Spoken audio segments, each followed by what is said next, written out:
আসন্ন টি-20 বিশ্বকাপের আগে বিরাট কোহলির দুর্দান্ত এক বিশ্ব রেকর্ড ভাঙতে পারেন বাবর আজম। এক্ষেত্রে ভারত অধিনায়ক রোহিত শর্মাকেও পিছনে ফেলতে পারেন তিনি।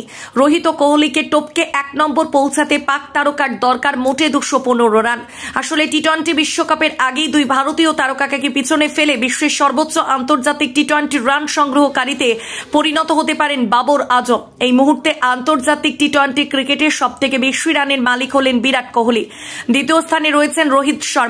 আন্তর্জাতিক টি-20 ক্রিকেটের সবথেকে বেশি রান সংগ্রহ করার নিরিখে বাবর আজম রয়েছেন তালিকার 3 নম্বরে। যদিও রোহিত ও কোহলির থেকে খুব বেশি পিছিয়ে নেই পাক দলনায়ক। বিরাট কোহলি এখনো পর্যন্ত 117টি আন্তর্জাতিক টি-20 ম্যাচের 109টি ইনিংসে ব্যাট করতে নেমে সাকুল্যে 4037 রান সংগ্রহ করেছেন।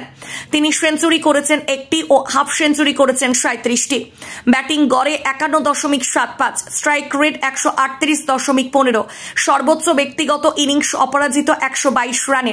কোহলি আন্তর্জাতিক টি-20 ক্রিকেটে 361টি চার ও 117টি ছক্কা মেরেছেন।